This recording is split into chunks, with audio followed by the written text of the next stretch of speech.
What's up, everyone, and welcome to today's video. And today we are going to go over the faction guide. This is my new series that I am doing.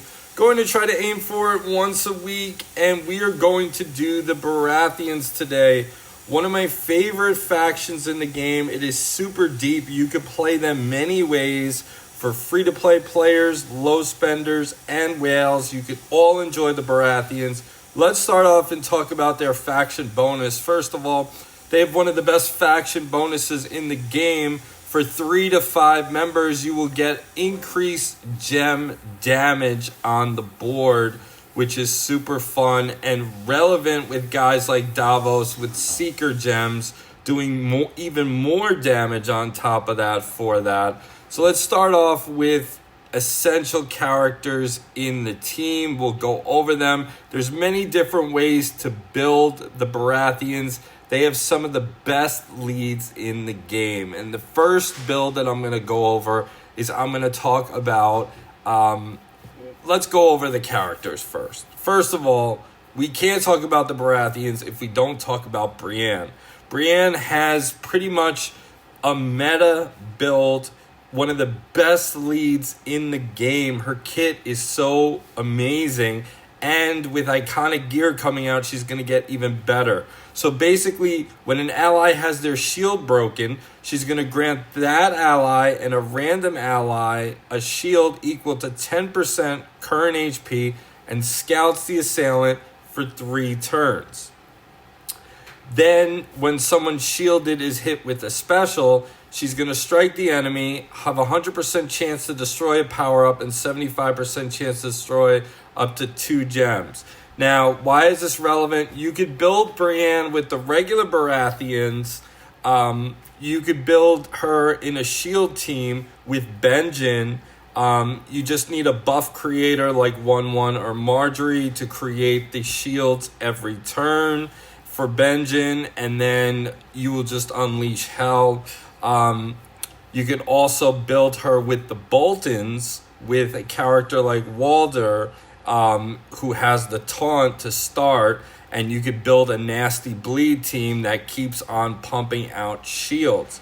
So she is an amazing character on the team. She has great synergy with Barristan.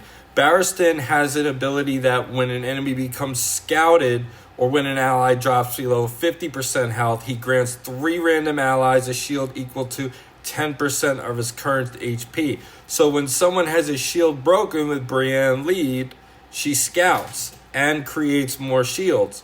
Well, because of the scout, Barristan will create even more shields. So you have even more fuel to the fire. So there's an insane synergy right there. So if you do want to build a shield team for Baratheons, it is great. He has a wonderful attack. He can taunt, and you do need him at high stars because he can be squishy even with the defense update. He only has 103k health, and that's with gear maxed. So then we have our originator of the Baratheons. And by the way, Baratheons are good for every part of the game. They're very good for events. They're good for Crown's Challenge. They're good for dragons. They're good for raids. And they're good not on defense, on offense. And in Alliance War, they are fantastic. Now, my man Stannis has a lead where all allies start battle with 25% gem damage. And then he has shield synergy there. But the main part of his kit that I want to talk about is his passive, that when an enemy is defeated, Stannis removes 3 debuffs from each Baratheon team member. So he is the cleanser of the team as long as you get a kill. So he could take care of ice teams, he could take care of fire teams, and then he destroys either 4 power-ups or gems when someone dies. This is great for creating cascades. He's a wonderful event character in multiple events. And he does have a team-up tile with Melisandre that when it's activated, 15% gem damage for 3 turns, vertical. We will talk about that more. He has an AoE, normal speed, that's all good and said and done, but he is a key member of the Baratheons. Now, we have my man Davos right here. And Davos is a phenomenal character, one of the best event characters in the game. He has a very fast speed move which scouts enemies. And scouting, if you're not aware, if you match certain gems, the scouted enemies will trigger it. So if it is a debuff in one of the events, it will get characters on the other side of the game. It's just super powerful. And then also, when an enemy is defeated, he's going to destroy a random gem. Or if they were scouted, he destroys all Seeker gems. But he heals all allies for 7.5% of his max HP. This is key to keep the sustain going in events and certain times. He is a very good character. Has a team-up tile with the other Stannis for verticals. When it's activated, it removes up to 2 buffs from 2 random enemies. This is relevant because the blacks have, there's the blacks and the greens. The greens have Birthright, and Birthright is a buff, so you could remove that. And then the blacks have Fury, and Fury is a buff, and that is very dangerous. So removing that is essential and key. He is a very good member of the Baratheons. Then we have to talk about my man Purple Stannis. Purple Stannis has a great kit. He starts the battle with 50% stamina, and he has a fast speed taunt. Any power-up is destroyed while he's taunting. He removes 2 buffs from all enemies. So if you face the blacks, if you face the greens, he's going to remove 2 buffs from all enemies and make it very easy to handle these teams. He's also pretty tanky, and he does have the ability to get a durability buff, which is super strong when he taunts. And he spawns a power-up, does damage, and it's fast speed. So it's very relevant and very good right there. Varys has dropped down in value because his defense buff, his defense debuff has dropped quite a bit. So he has gone down in value, in my opinion. Then we have Sandor the Hound, who has a great shield. So if you do want to build a Brienne shield team, you can build with Brienne, Hound, and Barristan. Those 3 members will trigger the Baratheon bonus of, I believe it's 25%.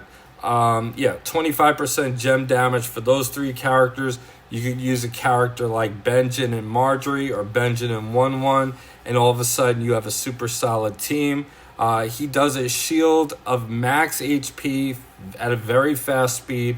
He is currently broken right now, so he is not working as intended, but he does create the shield. When you mark a member with the Hound's protection, he's supposed to spawn 4 coin gems, but doesn't. But then when that ally uses their skill, him and that ally are healed for 25% of their attack. So more sustain right there. We have, let's talk about the team that I use. Oh, Joffrey.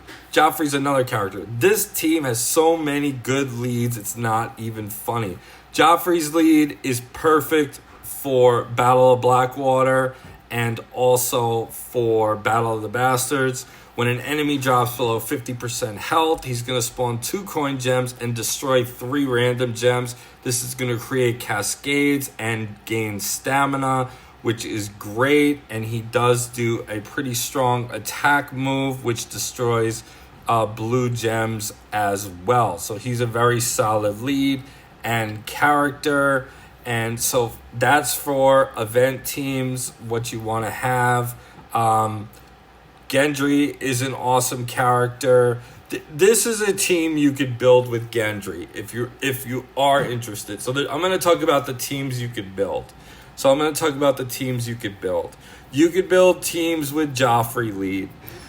You could build a mass gem damage buff team. And what I mean by this is You use Stannis lead, which starts combat with 25% gem damage. You use all the Baratheons, so that becomes 125% gem damage. Then you use Melisandre, which they have a team-up tile for verticals, which when activated, 15% gem damage for 3 turns. Gendry, in his move, he will spawn a vertical power-up. So he'll grant critical strike to, you could put it on Stannis, for example, and then his AoE hits harder for a guaranteed crit. But the vertical is going to be the gem damage bonus. He also has the HP guard at 60 and 30%, and when it's activated, 15% gem damage for 3 turns, so even more of a buff. And then on top of that, you use Melisandre, who on her fast speed move, allies gain 30% gem damage for 3 turns. So on top of all those bonuses, you are getting insane amount of gem damage. So that's the gem damage team. The team that I like to use, then you could use the Brienne shield team. You could use a shield team. So you have that team right there. This is my favorite team for war. It has my man Robert Baratheon, and his buff, when a power-up is destroyed, he grants all team members 25% durability and tenacity for 2 turns. Why is this important? Durability makes you take a lot less damage. Also, when he heals critically or himself, he will afflict a random enemy with a minus 25% accuracy debuff for 3 turns, which can make them miss their special move. He has a very good heal that can critically heal, and it does 35% of his defense at normal speed, so he has good sustain. But his lead, when a power-up is destroyed, grants all members 25% durability. You're going to have Davos on the team, who's going to create lots of Seeker gems. You're going to have Stannis on the team, who is going to destroy power-ups or gems when someone dies. You are going to have the second Stannis on the team, which is going to, when a power-up is destroyed, he's going to remove 2 buffs from all enemies. So you just have a team with, and then for the 5th slot, you could put in whoever you want pretty much. But it is a super solid team in war, and it will get you a lot of wins. You could pretty much beat anyone. This is the best offensive team in the game. It is not good on defense and a liability in war. So make sure you tell your Alliance War members, your teammates, not to have a super stacked Baratheon team, or else it will be easy points for the opponent. I hope you guys enjoyed this video. This was on the Baratheons, one of my favorite factions in the game, and potentially more Baratheons will come as more is introduced, but you have lots of way to build. So you have the durability team, you have the shield team, and you have the mass gem damage team. It's a great faction. You could even build 2 Baratheon teams if you want, and that's what you desire. Great for events, dominating in Alliance War, just amazing. This team is great. I hope you guys enjoyed this video. Comment below, and I will talk to you all next time. Take care, all.